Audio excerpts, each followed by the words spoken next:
ACP sir बहुत डांटेंगे। चिंटू,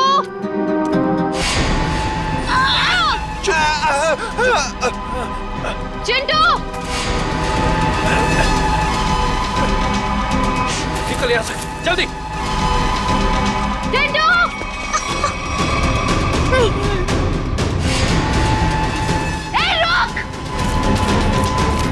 रुक जाओ नहीं तो गोली मार दूंगी। मैं सीआईडी से हूँ।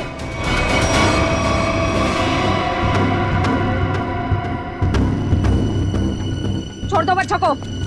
नीचे उतारो, नीचे उतार। छोड़ दे।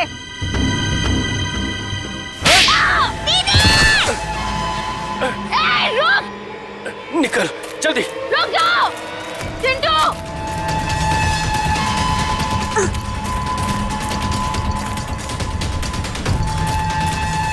बचाओ दीदी, बचाओ, बचाओ, बचाओ दीदी, बचाओ दीदी। छोड़ दो बच्चों को, नहीं तो मैं तुम दोनों को नहीं छोड़ूंगी। रास्ता छोड़ हमारा। उतारो नीचे। तारा, चिंटू भागो यहाँ से। हम आपको अकेले छोड़कर नहीं भागेंगे। भागो यहाँ से। हम आपको छोड़कर नहीं जाएंगे।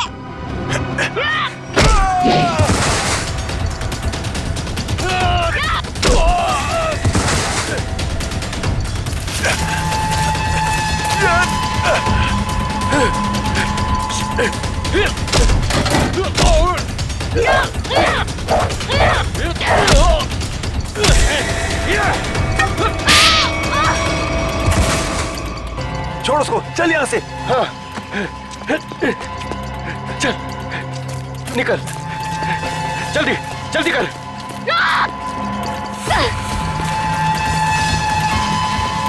जल्दी। बचाओ दीदी।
चिंटू और तारा नहीं दिख रहे।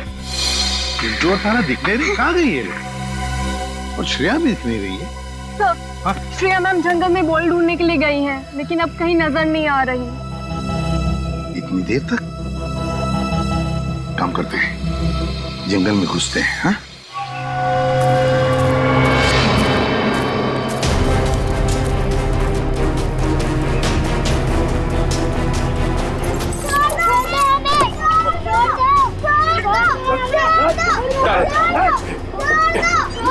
चल जल्दी।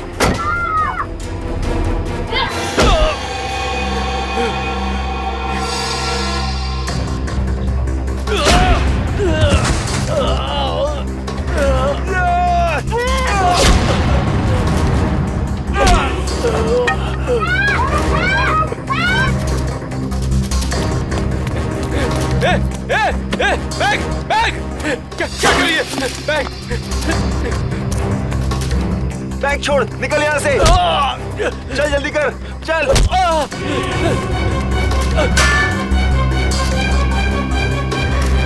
जल्दी चल, चल।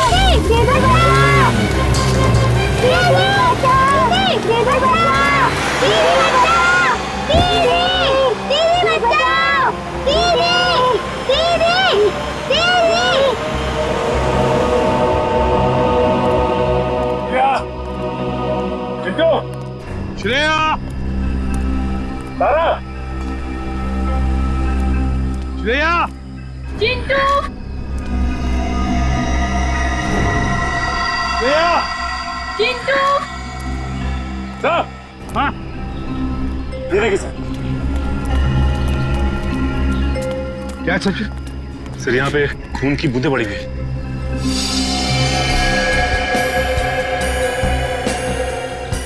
सर, कहीं श्रेया मैम को कुछ हो तो नहीं गया?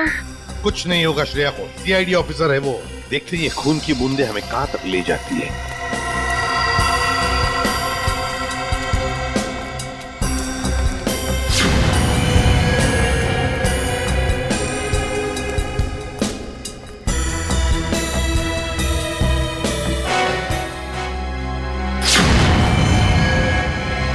सर वो रही श्रेया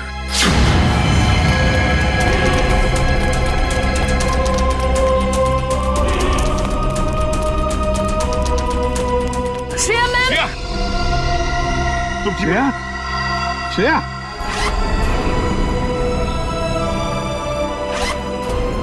श्रेया, श्रेया,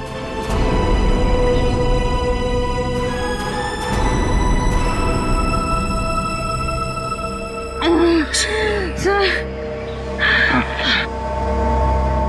क्या हुआ? किसने किया ये? क्या हुआ? ब्रीफकेस। ब्रीफकेस?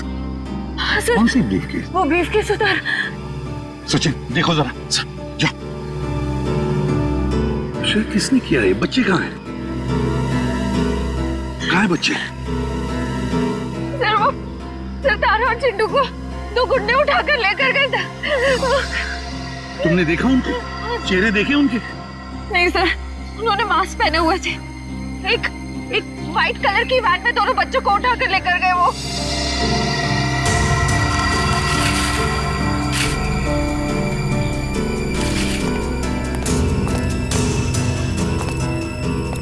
अच्छा वैन का नंबर तो देखा है? नहीं सर, नंबर प्लेट नहीं थी, मगर राइट साइड की टेल लाइट टूटी हुई थी सर। रेड रंग की van, right side tail light टूटी हुई थी ना। इशिता जल्दी से सारी चेक नाइट कंट्रोल नाकों पर फोन करो और इस गाड़ी के बारे में बताओ, सब कुछ डिटेल में बताओ जल्दी। हाँ सर मैं दोनों बच्चों को बचा नहीं पाई।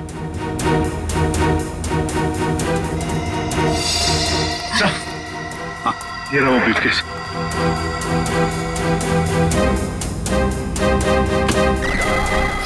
माय गॉड,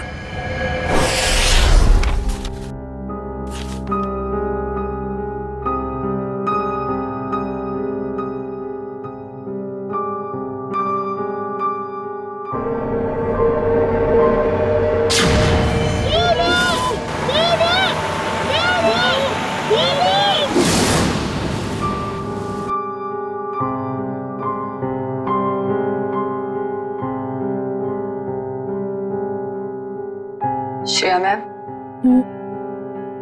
कुछ दिन सेहत का ध्यान रखिएगा। सर पर भी काफी जख्म आया है। ये जख्म तो भर जाएंगे तेरे। बच्चों को भी गुंडों से बचा नहीं पाए। इस बोझ को मैं कभी झेल नहीं पाऊंगी। श्रेया, क्या कर रही हो तुम? ऐसा मत सोचो, उन बच्चों को हम बहुत जल्द ढूंढ निकालेंगे। और फिर तुमने वो ब्रीफकेस छीन लिया हाथ से उसके। एक बार डॉक्टर साड़ू के उस ब्रीफकेस से कोई सॉलिड सबूत निकाल लें, उन बच्चों तक हम बहुत जल्दी पहुंच जाएंगे। डॉक्टर साहब, कुछ मिला क्या? किसी औरत का हाथ है, हाथ पर मेहंदी लगी हुई है और नाखूनों पर नेल पॉलिश है। डॉक्टर साहब ये सब हमें पहले से पता है, कोई खास डिस्कवरी हो तो बताइए। हाँ है ना, लगता है इस औरत ने हाल फिलहाल में ही मेहंदी लगाई है, क्योंकि मेहंदी का रंग बहुत गाढ़ा है। ये डिस्कवरी है? अरे ये सब पहले से पता है सर, कुछ और। कुछ और अभी नहीं पता लग सकता यार, मजाक है क्या सब कुछ यार।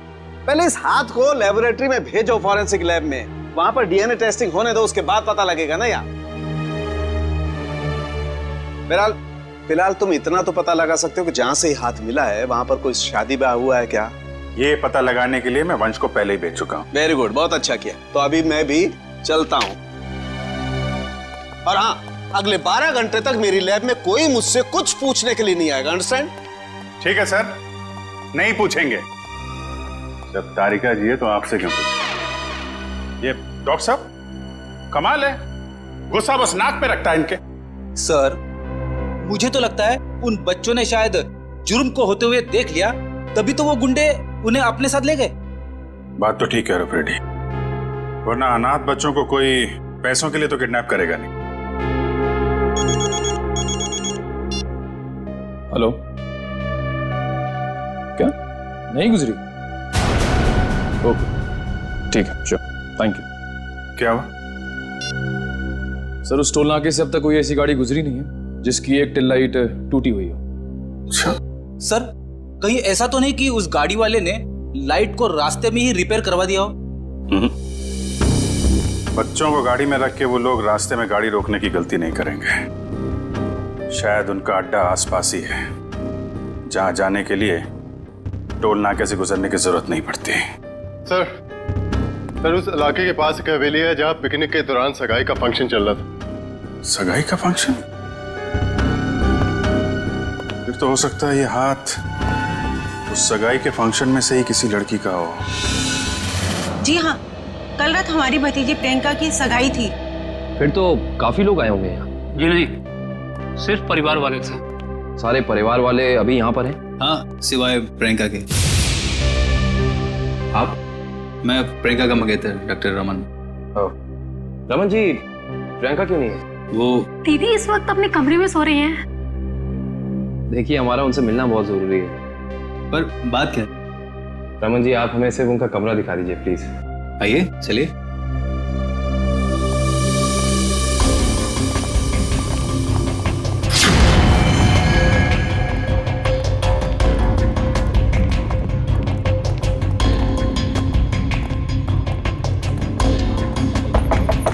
प्रियंका, प्रियंका, उठो, प्रियंका। प्रियंका, एक काम करिए, इस कमरे की डुप्लीकेट चाबी लेकर आइए। प्रियंका रोज इतनी देर तक सोती है?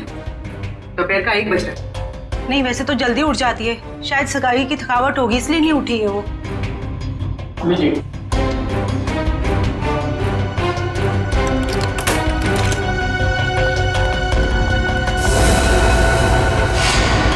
प्रियंका, प्रियंका, प्रियंका का हाथ कहाँ गया? प्रियंका, प्लीज प्लीज आप बाहर चलिए, sir please. Sir, she is dead. जिस बात का शक था वही हुआ।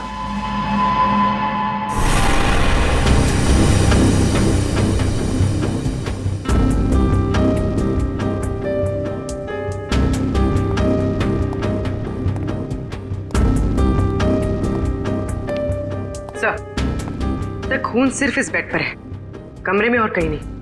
और सर, कमरे का सामान भी बिखरा हुआ नहीं। सर, इसका मतलब जब प्रियंका सो रही थी तभी खूनी ने उसका हाथ काटा। पर जब इसका हाथ काटा होगा तो ये चिल्लाई तो होगी ना? चिल्लाती कैसे निखिल? उसकी गर्दन के निशान साफ बता रहे हैं कि खूनी ने पहले गला दबाकर उसकी जान ली और फिर उसका हाथ काटा। पर अगर खूनी ने प्रियंका को मार ही डाला था, फिर उसका हाथ क्यों काटा? और हाथ काट के उसे ब्रीफकेस में क्यों लेके जा रहा था? एक काम करते, इस कमरे की सही से तलाशी लेते।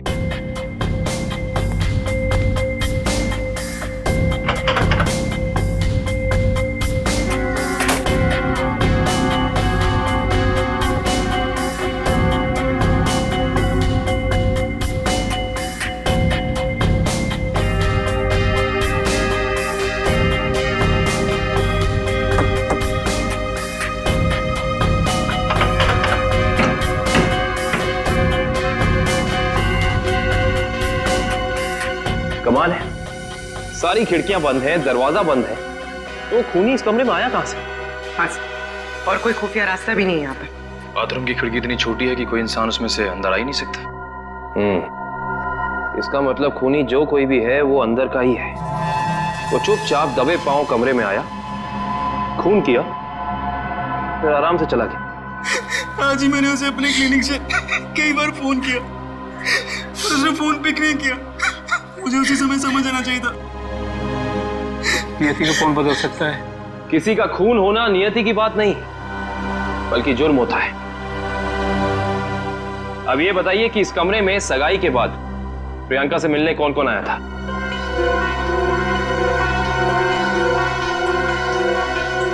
सबकी जुबान पे तो ताला लग गया। इस ताले को खोलने का तरीका है हमारे पास। इस कमरे के बाहर जो सीसीटीवी कैमरा लगा है उसकी फुटेज हमें बताएगी कि इस कमरे में कौन कौन आया और कौन कौन गया।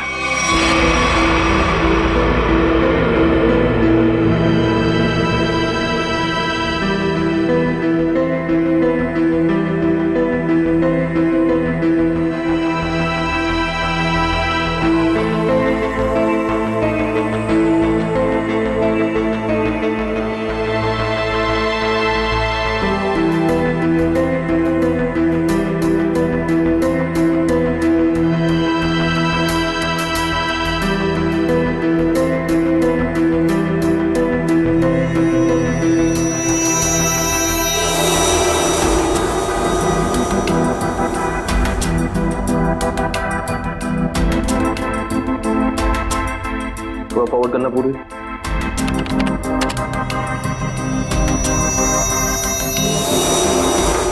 पॉज करना। ये आदमी प्रियंका के कमरे में बहुत सारा गिफ्ट लेके गया, लेकिन 1 मिनट में वापस आ गया। हाँ, निखिल एक काम करो, घर वालों को अंदर लेकर आओ। अब लोग प्लीज थोड़ा अंदर आइए।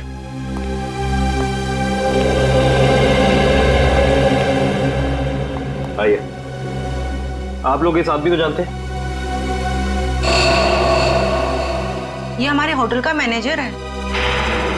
अच्छा, पहले तो दिखा नहीं। मैनेजर को लेकर आना। Yes sir. थोड़ा फॉरवर्ड।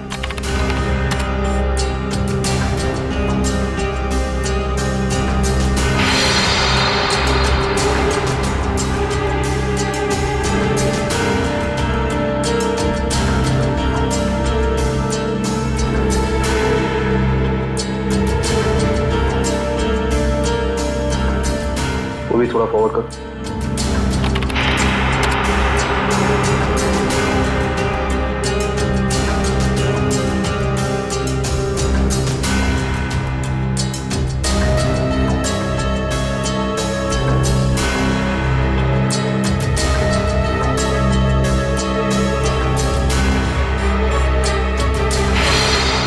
पॉज कर।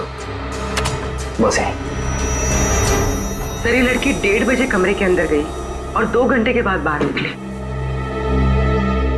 इस लड़की को देखा आपने? ये कौन है? इसको तो हमने पहले कभी यहाँ नहीं देखा। सगाई के फंक्शन में भी नहीं। जी नहीं, हमने कभी नहीं देखा इसे। हाँ, लेकिन यहाँ के वॉचमैन ने तो जरूर देखा होगा। निखिल, वॉचमैन को बुला कर ला।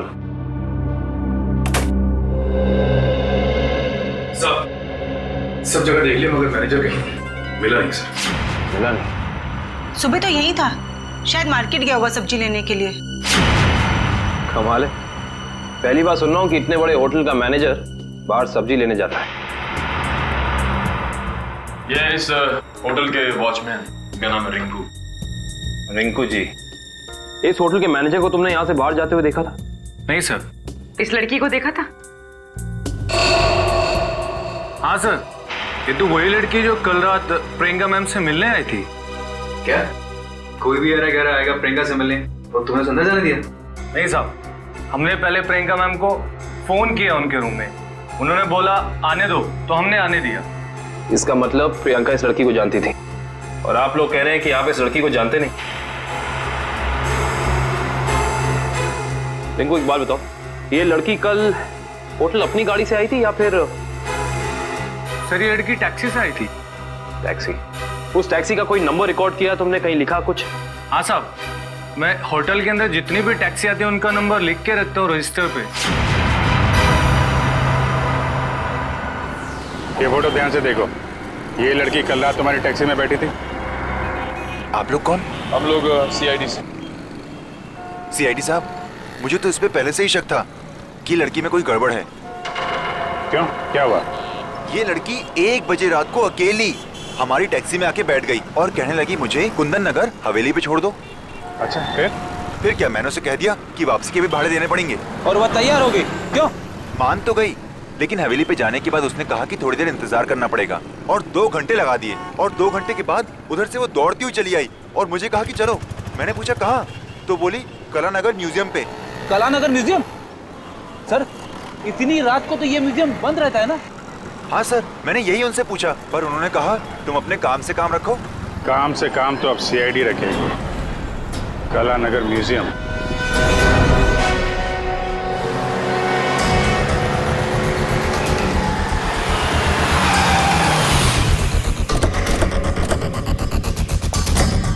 टोल नाके से पहले यही वो घना जंगल है जहाँ पे वैन छिपाई जा सकती है। हाँ सचिन, वैन यहीं कहीं होनी चाहिए, चेक करना पड़ेगा।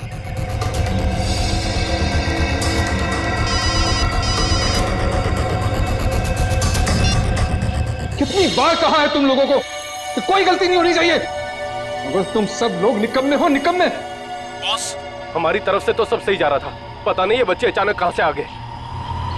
हमें कुछ समझ में नहीं आया, इसलिए हम बच्चों को उठाकर हमारे साथ में ले आए। तो मुझसे क्या चाहते हो? उन बच्चों को अपनी पीठ पर बिठाकर घोड़ा घोड़ा खेलूं? एक काम करो, आग लगा दो उस वैन को, बच्चों के साथ ही। ना रहेगा बांस, ना बजेगी बांसुरी। क्या बच्चों को जला दूं? सुना नहीं मैंने क्या कहा? हाँ बॉस। एक से बढ़कर एक बेवकूफ पाल रखे हैं मैंने।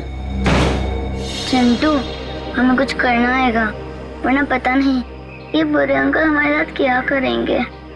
इस आदमी के सीने में दिल है या पत्थर? कितनी आसानी से कह दिया कि बच्चों को जला दे। अरे तो हम कौन से महात्मा हैं, बॉस ने कहा है तो कर देते ना। चल ठीक है।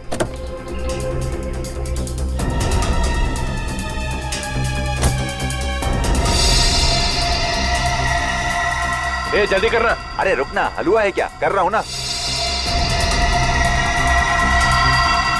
ये ले, पकड़। चल जल्दी से डाल।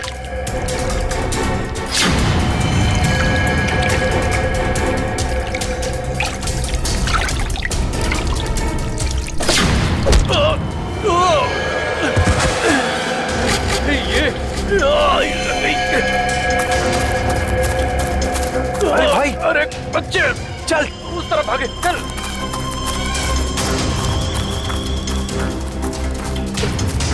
जल्दी कर, कहाँ गए? जा उधर देख।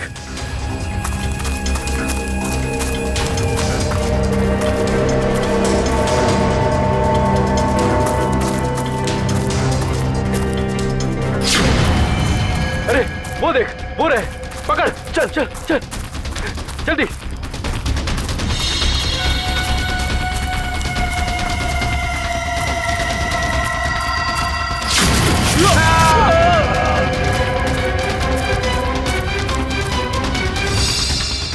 पूरे। हाँ, चल चल।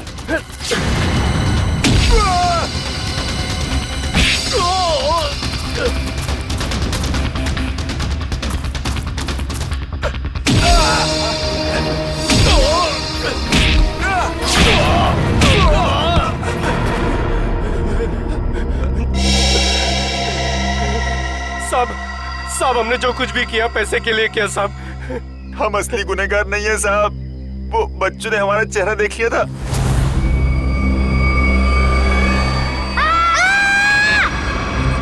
इसलिए हम उन्हें अपने साथ उठा लाए। कौन है असली गुनहगार?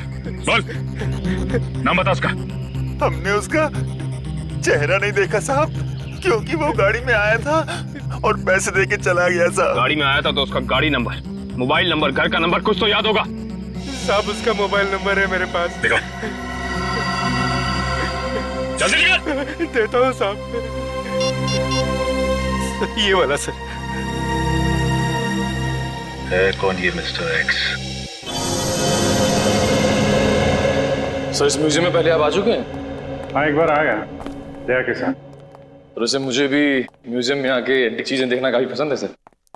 फिलहाल हमें तो ये पता करना है कि वो लड़की इस म्यूजियम में क्या करने आई थी। सॉरी। एक मिनट। सॉरी बोला ना, गलती से धक्का लग गया। एक मिनट। जो गुनाह आपने किया है उसके लिए सॉरी कुछ भी नहीं है। क्या? एक मामूली सा धक्का लगने को आप गुनाह का नाम देंगे? उसे नहीं, लेकिन खून करना तो एक गुनाह है। क्यों किया प्रियंका का खून? क्या उनका खून हो गया? ये नहीं हो सकता। बंद करो ये मगरमच्छ के आंसू। जो पूछा उसका जवाब दो। मैंने किसी को नहीं मारा, मैं तो सिर्फ वहां उनकी मदद करने गई थी। रात को 1:30 बजे ऐसी कौन सी मदद चाहिए थी प्रियंका जी को? उनको लग रहा था कि उनकी जान को खतरा है, इसलिए उन्होंने मुझे वहां बुलाया था।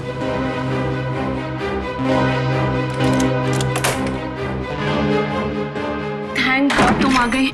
मगर हुआ क्या? इतनी रात गए बुलाया, क्या हुआ? कुछ तो बताओ, क्या हुआ? तुम इतनी टेंस क्यों नजर आ रही हो? मेरी जान को खतरा है। क्या? मगर किससे? ये सब बातें करने का बिल्कुल वक्त नहीं है। ये बताओ, जो सामान मैंने तुमसे मंगवाया था तुम लेकर आई हो, अब फटाफट मेरे लेफ्ट हैंड का प्रिंट ले लो। Do it fast.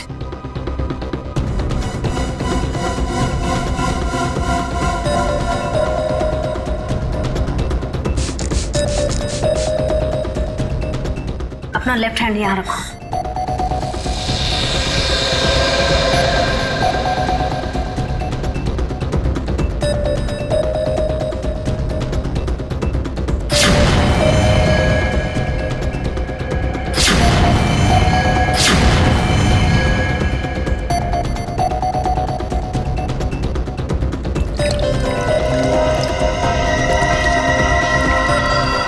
देखो, अभी तक तुमने मेरी बहुत मदद की है। मेरा एक और काम कर दोगी प्लीज? काला नगर के म्यूजियम में जाके ये हैंडप्रिंट और अंगूठी मिस्टर सुमेश को जाकर दे देना प्लीज। पर ये सब क्यों? ये सब मैं तुम्हें अभी नहीं बता सकती। तुम अभी जाकर म्यूजियम में मिस्टर सुमेश को मिलोगी। जी राजकुमारी जी। और सुनो, काम हो जाने के बाद ये अंगूठी मेरे सिवाय किसी को मत देना। अगर मुझे कुछ हो जाए तब भी नहीं, ओके?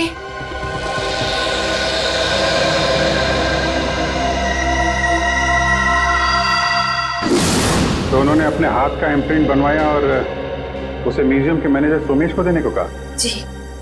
मगर उसने अपने हाथ का इम्प्रिंट बनवाया क्यों? वो तो मुझे नहीं मालूम।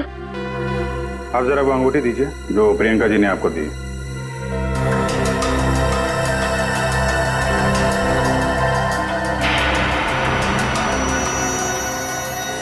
ये तो काफी अनमोल लगती है। सर ये अंगूठी, वो कटा हुआ हाथ, ये म्यूजियम, सर कुछ समझ में नहीं आ रहा है। इसका जवाब तो अभी ये मैनेजर सोमेश जी देंगे। ये बहुत प्रसिद्ध और पुरानी पेंटिंग है। राजा रवि प्रताप ने इसे बनवाया था। इस तरह की कलाकारी करने का उसे बहुत शौक था। Mister Somesh. Yes. CID. CID? क्या बात है सर? जरा इधर आइए, आपसे कुछ बात करनी थी। कीजिए ना सर, मुझसे कोई गलती हुई क्या? नहीं, वो बात नहीं है। आप जरा ये अंगूठी देखिए, इसे पहचानते हैं? जी हाँ, ये राजकुमारी प्रियंका जी की अंगूठी है। आपके पास कैसे आई? ये हमें रागनी ने दी है। अभी गई है ना म्यूजियम से बाहर, वो ये अंगूठी और राजकुमारी के हाथों का इम्प्रिंट लेके आई थी, है ना? जी हाँ, इस म्यूजियम में काफी सारे राजघरानों के जो यहाँ के ट्रस्टीज हैं उनके पर्सनल लॉकर्स हैं। जब कभी खास एग्जीबिशन होता है तभी हमारे लॉकर में रखे हुए पुश्तानी हीरे जेवरात हम उसमें पेश करते हैं। लेकिन लॉकर्स खोलने के लिए लॉकर्स के मालिक को आना पड़ता होगा ना यहाँ पे? जी नहीं, ये जरूरी नहीं। कभी कभी मालिक अपने खास आदमी को भेजकर लॉकर खुलवाते हैं, क्योंकि यहाँ फुल सिक्योरिटी है और हर एंटीक रजिस्टर है। I see। हम वो प्रियंका जी का लॉकर देख सकते हैं? क्यों नहीं, आइए।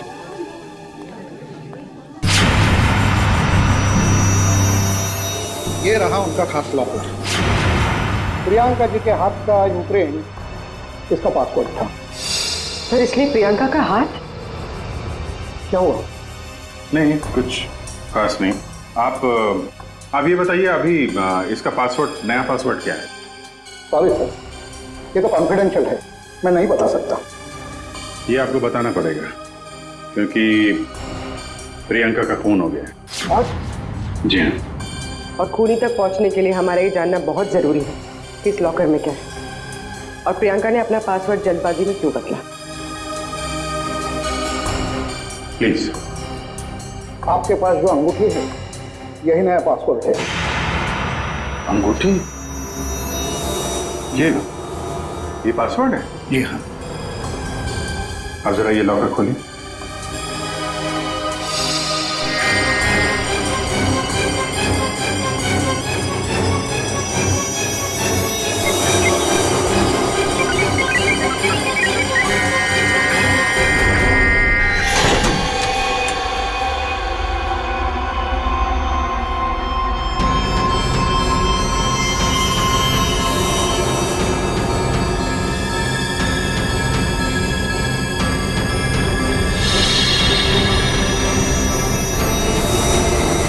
इतने सारे जेवर? मतलब सर ये सब कुछ इसके लिए हुआ? लग तो ऐसा ही रहा है।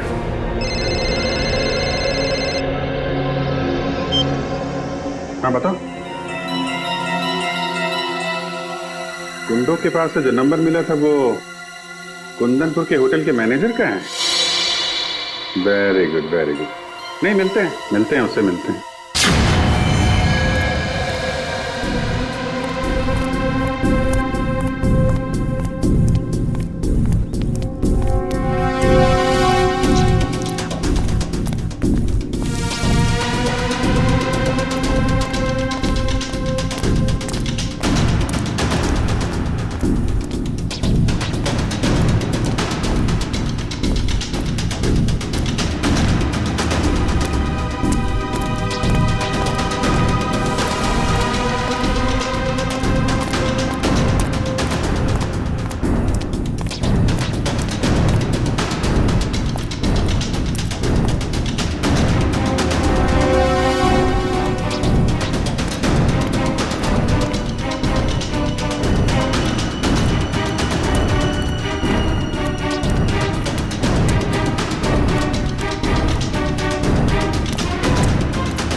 चलो अच्छा हुआ घर पे पहुंच गया।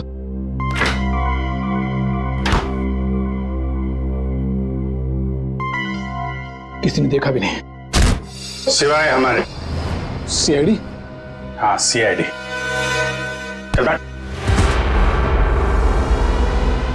बोल, राजकुमारी का खून क्यों किया तूने? मैंने राजकुमारी को नहीं मारा सर, मैंने तो जो किया वो उसके कहने पे किया। किसके कहने पे किया? पता नहीं सर, मुझे तो एक पर्ची मिली थी, उस पे लिखा था कि मैं राजकुमारी के कमरे की खिड़की खुली छोड़ दूं। अच्छा, ताकि खूनी कमरे के अंदर जाए, राजकुमारी का खून करे और खिड़की के बाहर से खिड़की बंद, ऑटोमेटिक, किसी को पता भी नहीं चलेगा। जी। अच्छा, उसने तुझे पर्ची दी और तूने काम कर दिया। असली बात बता, क्यों किया तूने? सर वो उसने मुझे धमकी दी थी कि अगर मैंने उसकी मदद नहीं की तो मेरे अतीत के बारे में सबको बता देगा कि मैं जेल गया था। अच्छा, जेल जाके भी सुधरा नहीं है? पर्ची कहाँ है? सर वो तो मैंने फाड़ के फेंक दी। फाड़ के फेंक दी? वो तो फाड़नी ही थी। तुझे एक पर्ची पे धमकी दे दी, तूने इतना बड़ा काम कर दिया, ये हो नहीं सकता। असली बात बता, क्यों किया तूने ये सब? बता। देखिए सर, मैं सच कह रहा हूँ, मुझे कुछ नहीं पता सर। ये ऐसे नहीं मानेगा इसको तो मैं। नहीं, रुको। तुम लोग जरा बाहर जाओ, मैं संभालता हूँ इसको। सर बाहर बहुत पब्लिक है, कहीं बाहर ले चलो। बाहर काम मैं संभाल लूंगा। चल जा।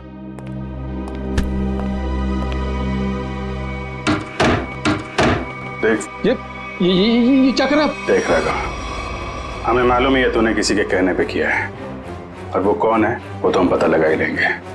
इसलिए तेरा जिंदा रहना कुछ जरूरी नहीं है। तो ऊपर चला जाएगा तो धरती से एक पापी कम हो जाएगा। बोल क्या करना है, बताते हैं? मुझे नहीं पता मुझे बता दो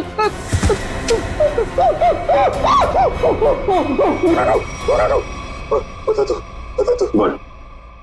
मुझे 10 लाख रुपए दिए थे उसने। 10 लाख रुपए? आजा भाई, 10 लाख रुपए का चक्कर है। चल, पैसे कहाँ हैं? पैसे दिखा। हाँ, अंदर है। निकाल। लाता हूं। सर, नुस्खा काम आ गया।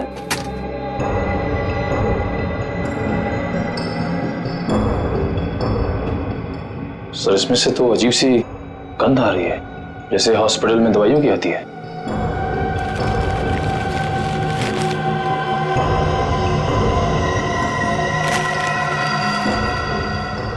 मुख में से नहीं है, अखबार में से आ रही है। एक मिनट सर, सर इस पे कुछ नंबर लिखा हुआ है।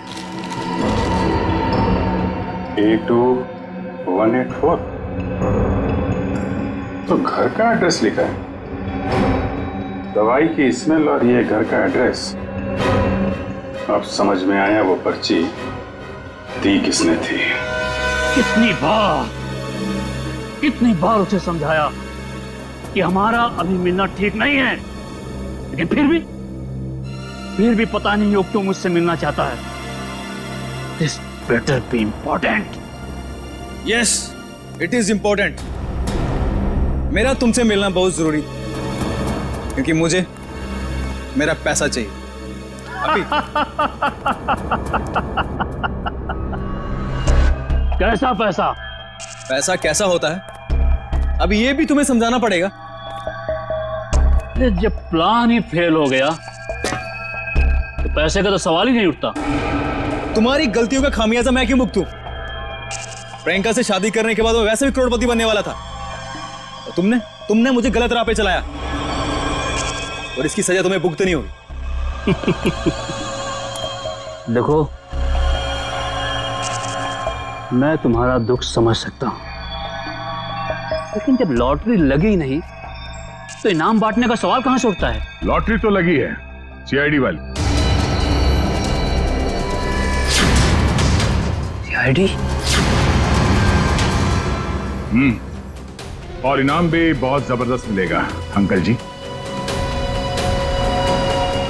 रमन, तुमने सीआईडी को बुलाया है? जब पार्टनरशिप की है तो जेल अकेले कैसे जाता? क्या मतलब?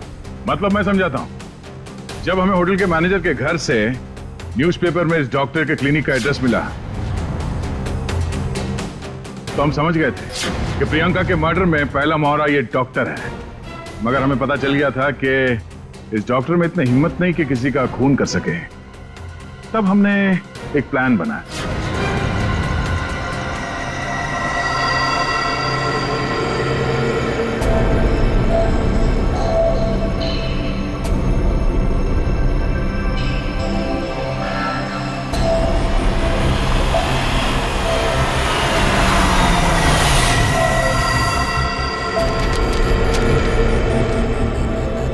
तुम्हारा भांडा फूट चुका है।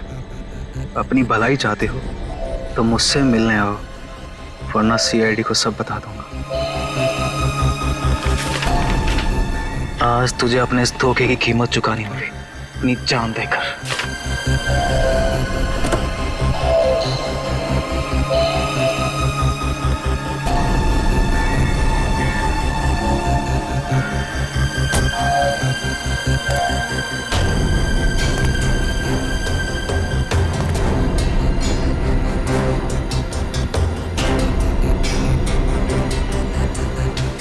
कहाँ हो तुम? अब चूहे की तरह बिल में छिपके क्या बैठ गए हो? लो, मैं आ गया। क्या हुआ? डर गए क्या? अब डरने की बारी तुम्हारी है।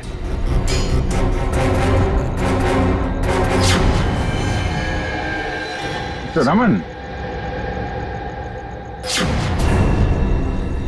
राजकुमारी प्रियंका के होने वाले दूल्हे।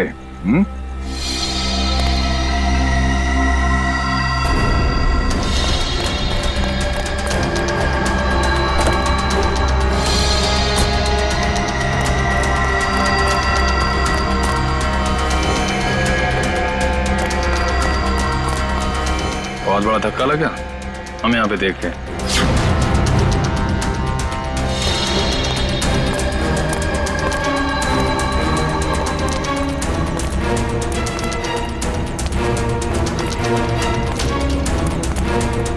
ये चिट्ठी हमने ही भेजी थी।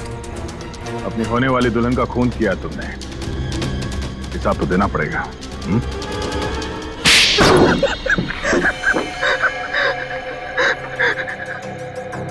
ठीक कह रहे हैं आप लोग। हमने ये सब प्रियंका की दौलत पाने के लिए किया था। हाँ, और अब फटाफट अपने पार्टनर का नाम बता दे जिसके साथ मिलके तूने ये पूरी खिचड़ी पकाई है। चलो अब फांसी के फंदे के लिए तैयार हो जाओ। अरे इसके पहले मैं तुम लोग को ऊपर पहुंचा दूंगा।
अरे अंकल जी, जेल यहाँ से बहुत दूर है, उम्र भी हो गई है, भाग नहीं पाएंगे। सीआईडी की जीप में छोड़ देते हैं आपको।